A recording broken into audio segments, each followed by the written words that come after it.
টলিউডে জোর গুঞ্জন। বাংলায় জনপ্রিয় অভিনেত্রী সোলাঙ্কি রায় নাকি এবার অভিনয় করতে চলেছেন বলিউডের পরিচালক নীরাজ পান্ডের নতুন সিরিজ খাকি দ্য বেঙ্গল চ্যাপ্টারে।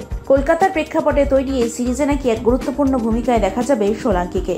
যদিও এই নিয়ে এখনো পর্যন্ত মুখ খুলতে চাননি অভিনেত্রী, তবু শোনা যাচ্ছে সবই নাকি মোটামুটি ফাইনাল। তবে সোলাঙ্কি শুধু নয়, এই সিরিজে দেখা যেতে পারে টলিপাড়ার দুই সুপারস্টার প্রসেনজিৎ চট্টোপাধ্যায় এবং জিৎকেও। সূত্র থেকে পাওয়া খবর অনুযায়ী পরমব্রত চট্টোপাধ্যায় ও শাশ্বত চট্টোপাধ্যায়কেও নাকি দেখা যেতে পারে এই সিরিজে। এর আগে খাকি দ্য বিহার চ্যাপ্টার তৈরি করেছিলেন নীরাজ। এবার এই সিরিজের নতুন সিজনে কলকাতার গল্প বললেন তিনি। 2018 সালে ইচ্ছে নদী ধারাবাহিকের পরপরই বহুদিনের বন্ধু সাক্ষ্য বসুর সঙ্গে 7 পাকে বাধা পড়েন সোলাঙ্কি। এরপরে স্বামীর সঙ্গে দেশ ছেড়ে নিউজিল্যান্ডে পাড়ি দেন অভিনেত্রী।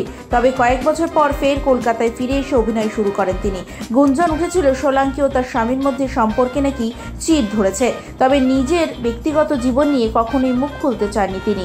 সম্প্রতি সোশ্যাল মিডিয়ায় স্পষ্ট জানিয়েছিলেন এইসব আলোচনা, গুঞ্জন, বিতর্ক থেকে নিজেকে দূরে রাখতেই ভালোবাসেন তিনি। শোনা যাচ্ছে এখন আবার তিনি নাকি নতুন সম্পর্কেও জড়িয়েছেন।